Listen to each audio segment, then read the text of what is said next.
শুভ সকাল আমার প্রিয় বন্ধুরা। বর্ধমান জেলা থেকে ছোট্ট একটা গ্রাম থেকে আমি টুম্পা আমার টিডিবি ব্লগে তোমাদের অনেক অনেক স্বাগত, অনেক অনেক ভালোবাসা দিয়ে আবারও একটা তোমাদের সঙ্গে ভিডিও শেয়ার করছি।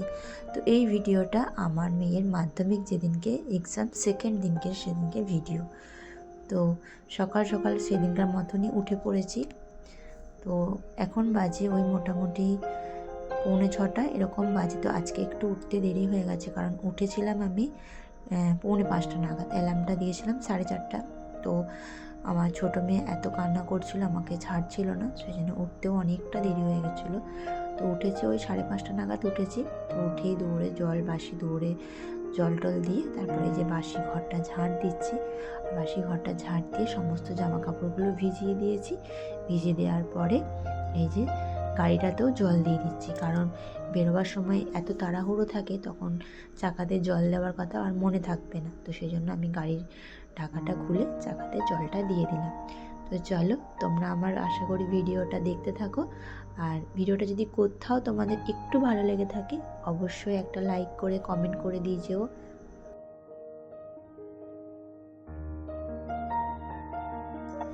আর কি বলো তো, দেখবে মেয়েরা বাপের বাড়িতে একরকম থাকে, কিন্তু বিয়ের পরে মেয়েরা শ্বশুর বাড়িতে এসেও কিন্তু তখন একরকম থাকে, কিন্তু মেয়েরা যখন মা হয়, তখন মা হওয়ার পর মেয়েরা কিন্তু একদম পুরোটা চেঞ্জ হয়ে যায়। এটা আমি বলে না, এটা প্রত্যেকেই অনুভব করে। হয়তো আমি ব্লগের মাধ্যমে তোমাদেরকে শেয়ার করছি আমার নিজের কথাটা।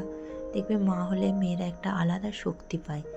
এই যে আমরা যখন পড়াশোনা করেছি, তখন আমার মারা ঘুম থেকে উঠে এরকম পরীক্ষার সময় মারা আমাদেরকে টাইম মতো রান্না বান্না করে দিয়েছে, সেরকম এই যে আমরাও দিচ্ছি আমার সন্তানদের এইভাবে। তো সকালে ঘুম থেকে চোখ খুলবে না তো না, আমার মেয়ে একটা ভাইটাল পরীক্ষা দেবে, তো সেরকমই উঠে পড়েছি। আর যাই হোক, তোমাদের সঙ্গে একটু পুরনো কথা শেয়ার করলাম, মনের আবেগ শেয়ার করলাম।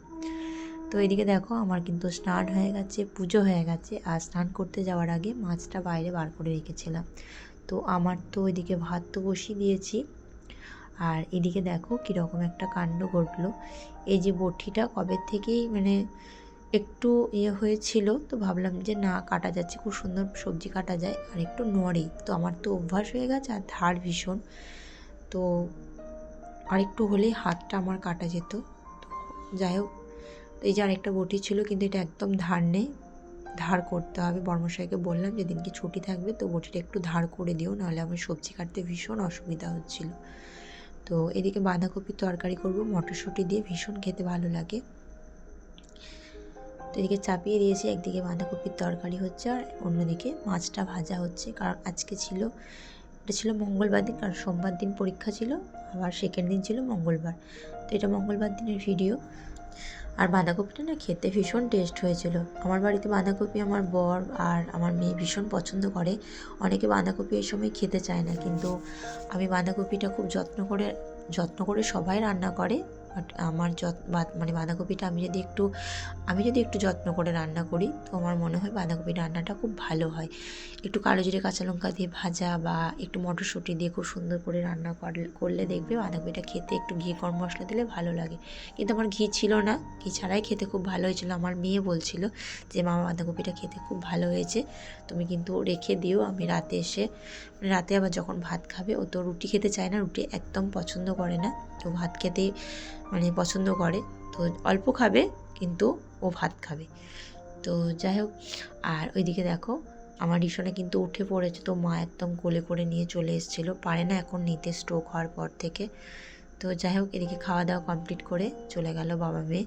আর এদিকে আমার রিসনে কিন্তু সোমবার নেই, ওর বাবাকে আর দিদিকে টাটা দিচ্ছে। কালকেও দিয়েছিল, সোমবার দিনকেও দিয়েছিল, তো এখনও দিচ্ছে সমানে। যে আমি বললাম যে দিদি স্কুল যাচ্ছে, টিউশন যাচ্ছে, তো এরকম করে একটা বুঝতে শিখেছে।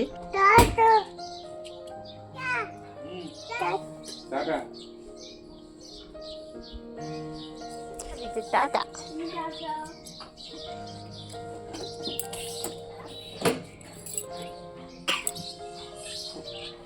এটা না মা, পাটা দিদি, দিদি টাটা টাটা কত, দিদিকে টাটা কত, এদিকে টাটা দিলি না, ওকে দে। নিয়েছি বলো, বলো চান করে নিয়েছি বলো, বলো চান করে বলো বলো না বলো, বলো আমি চান করে নিয়েছি বলো বলো। তো স্নান করে দিয়েছি আর ওর ভীষণ ঘুম পেয়েছে, তো ওকে বলছি যে বলো স্নান করেছি, তো কোনো মতেই বলছে না, সমানে ভাত ভাত করছে। আর এই যে ভাত খাবে চান করে। আর এদিকে দেখো ভাত খাওয়ানো যে কি ঝুঁকি, মানে একটা যুদ্ধ জয় করা ভাত খাওয়ানোর সময়। যে এইভাবে কলকে খুলে দিয়েছি, এইভাবে এই যে বেসিনের মধ্যে একটা বাটিকে দিয়ে, আর এই যে সমান নিয়ে জল ঘাটছে, ওই যে কলটা অল্প করে জলটা খুলে দিয়েছি, আর সমানে এইভাবে জল কিন্তু কন্টিনিউ জল ঘেটে যাচ্ছে, আর এইভাবে ভাত খাওয়াচ্ছি। তো কী করব, কিচ্ছু করার নেই, চারিদিক ছুটে বেড়ায়, কোনো জায়গায় পা তো বসে না, মানে পায়ে চাকা লাগানো। তো যাই হোক, খাবার খাইয়ে একদম ঘুম পাড়িয়ে দিয়েছি। তো আমি এই কাজগুলো একদম সারতে পারতাম না। আর এই যে গ্যাসটা ভালো করে, সে সকালে রান্না হয়েছিল কিন্তু গ্যাসটা মোছা হয়নি, গ্যাস মুছতে একটু টাইম লাগে। তো এদিকে গ্যাসটাও মুছে নিলাম ভালো করে, তারপরে এদিকে মাকেও খাইয়ে দেব।